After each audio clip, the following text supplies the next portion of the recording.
Welcome back. All right, news of the day video for all you fine people on the internet for your Wednesday, December the 4th. Starting with Dallas at the top of the board, and not great news for Dallas fans or Tyler Seguin.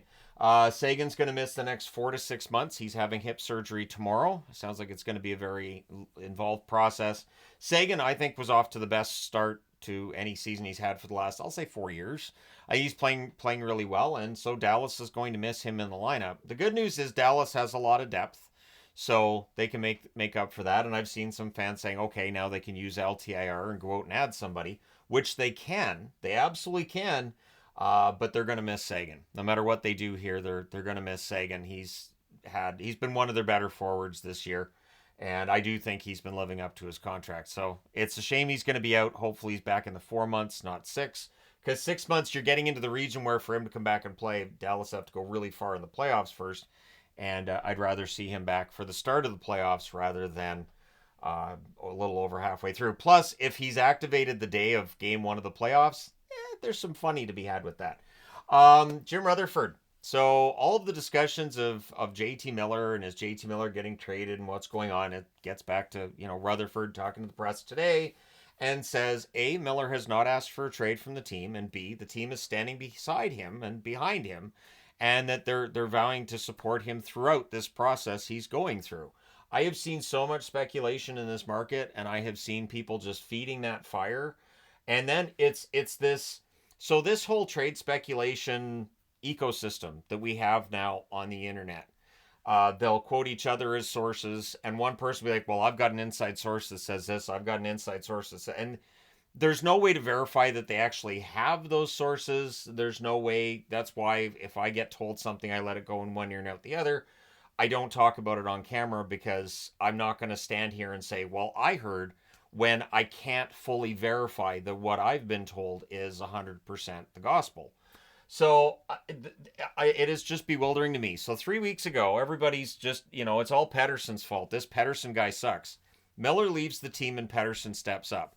And instead of this market going, hey, Pettersson stepped up, good for him, they go, oh, Pettersson stepped up. Miller's got to be the problem then. It's got to be all JT Miller's fault. Pettersson can't play because Miller's in the lineup, which is just crap. Because 2 years ago, Pettersson had 102 points in 80 games, and JT Miller played 81 games that season. So I find it just ridiculous how much this market seems to hate hockey players.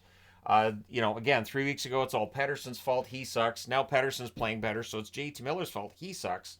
And I'm old enough to remember when Luongo sucked, it was all his fault. Before that, it was Naslin's fault. He sucked. I know it happens in other markets, but it is baffling to me how star players come through Vancouver and fans just, it's his fault. He sucks. And it's, this guy's just awful. And it's so weird to me, because I'm a fan of both JT Miller and Pettersson, and I know they can play well together because I've seen it with my eyeballs. So, Rutherford denying all this is not going to stop the rumors. The rumors are still going to be out there. People are going to be like, oh, I think he's protesting too much. There's definitely something to it if he's denying it, because that makes sense. He said no, that means it happened. That means it's going to happen because he said no. It's such, market's exhausting. Hronek, speaking of exhausted, his shoulder exhausted. He's going to be out for 8 weeks. Obviously, he's missed the last couple of games, and Vancouver's done all right without Hronek thus far. It is going to be a long time till Hronek's back. I think Vancouver was already in the market for a defenseman anyways. So, yeah. I don't know how they're going to play without Hronek, but again, so far it's been okay. And Vancouver's had that next man up mentality. This is where I think it really helps to have a team in Abbotsford, really close to Vancouver, and being able to manage how things are coached in Abbotsford, so that when guys get called up from the AHL, it's a pretty seamless transition to the NHL. Max Sasson, the most recent example of a player who's been down in Abbotsford and doesn't look out of place when called up to Vancouver. So they've got a good system, good feeder system. I wish Christian Wolanin would get a shot at a spot in the lineup, especially with all the defense issues, but they just won't call him up for some reason. So anyways, there you go. I'll jump off my soapbox. We'll go into the rest of the news of the day. Mark Stone could play tonight against the Anaheim Ducks for Vegas.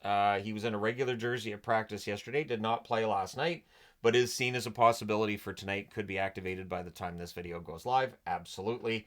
Without Stone, they've been okay, but they're definitely better with Stone.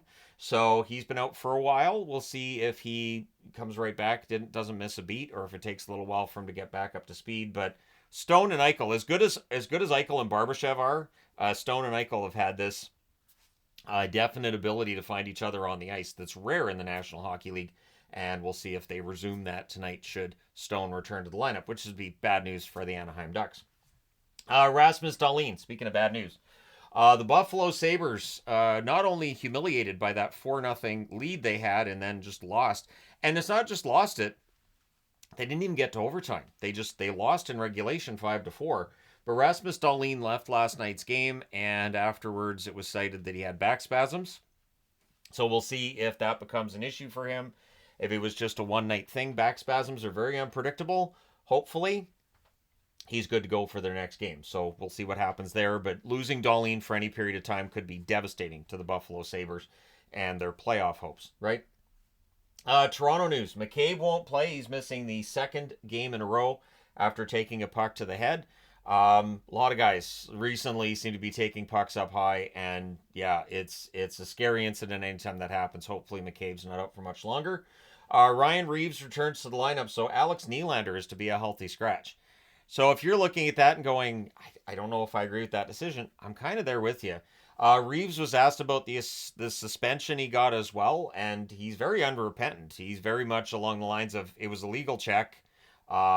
If I get there a second later, I hit the body, it's not a big deal. And then when they asked him about the money, he said that he's told his kids Christmas is canceled this year. But since it's in print, I'm like, he's probably kidding. But at any rate, I'm surprised that Alex Nylander comes out of the lineup to put Reaves back in. But I guess Berube has his lineup set, and Reaves is a part of that lineup on the fourth line. The Carolina Hurricanes, we'll see if it stays this way, but they've called up Tokarski and they've sent Spencer Martin down to the AHL. And I just say we'll see if it stays this way because there's always the moves that teams make every day for salary cap reasons. So sometimes you'll see the player get sent down and brought up the next day. And they haven't actually gone down to the AHL. And I think usually the team will pull them aside and go, we're not actually demoting you. We're just making this move for today so we can save a little money under the cap. So we'll see if Tokarski stays up for Carolina as a backup to Kochetkov or if Spencer Martin gets that spot. The one thing with Tokarski is he has shown before he can play in the NHL. He can be a decent backup, so we'll see what Carolina does. Both Nikita Kucherov and Jake Gensel at practice for Tampa today, so they could play. And that's good news for a Tampa Bay team that definitely needs Kucherov and Gensel in the lineup. So we'll see what happens. So at the time this video goes live, we will know the announced teams for Sweden and Finland. I'll do a video on those two rosters, and I will do a roster video as well for USA and Canada when those rosters are revealed. Hopefully I can get that video out before the two early games start tonight. If not, it'll be posted during the first intermission of the two early games, and we'll talk about the rosters for both the American and Canadian teams. It should be fun to see these rosters and see what all the fuss is about. So there you go. Let me know your thoughts in the comment section below, as always. Don't forget to hit like and subscribe in the event you may not have done so already. Thank you guys so much for all your support, as always. I will talk to you again soon.